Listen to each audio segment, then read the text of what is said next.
करी सुमिरन अंगना पधारी मुसवा पहोई के सवारी हो, मुसवा पहोई के सवारी हो। करी सुमिरन अंगना पधारी मुसवा पहोई के सवारी हो।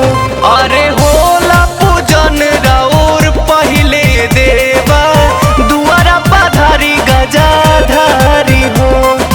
होला पूजन राउर पहिले देवा दुआरा पधारी गजाधारी हो।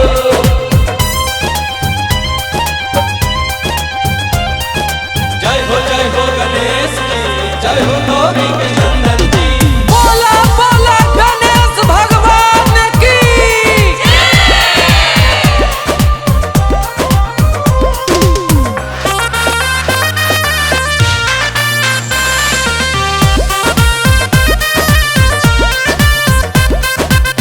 दिही दर्शन देवा अंगना में आज जी, रउए बिना ना कोई सफल होला काज जी, सफल होला काज जी, सफल होला काज जी। दिही दर्शन देवा अंगना में आज जी, रउए बिना ना कोई सफल होला काज जी।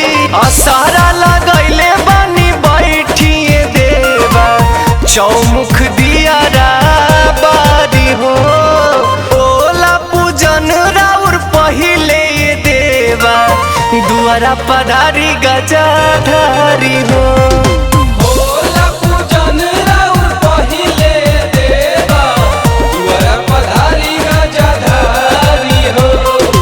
बोला बोला गणेश भगवान की।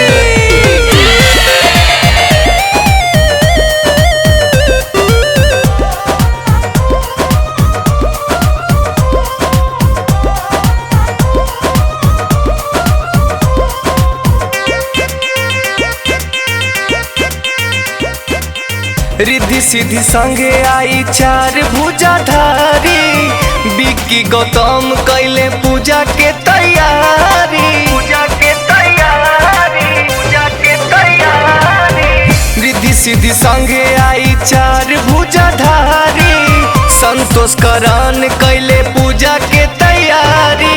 तिही आशीर्वाद आई भगता के अपना, दूर होई जाइत दुखदारी हो। होला पूजन राउर पहिले देवा दुआरा पधारी गजाधारी हो।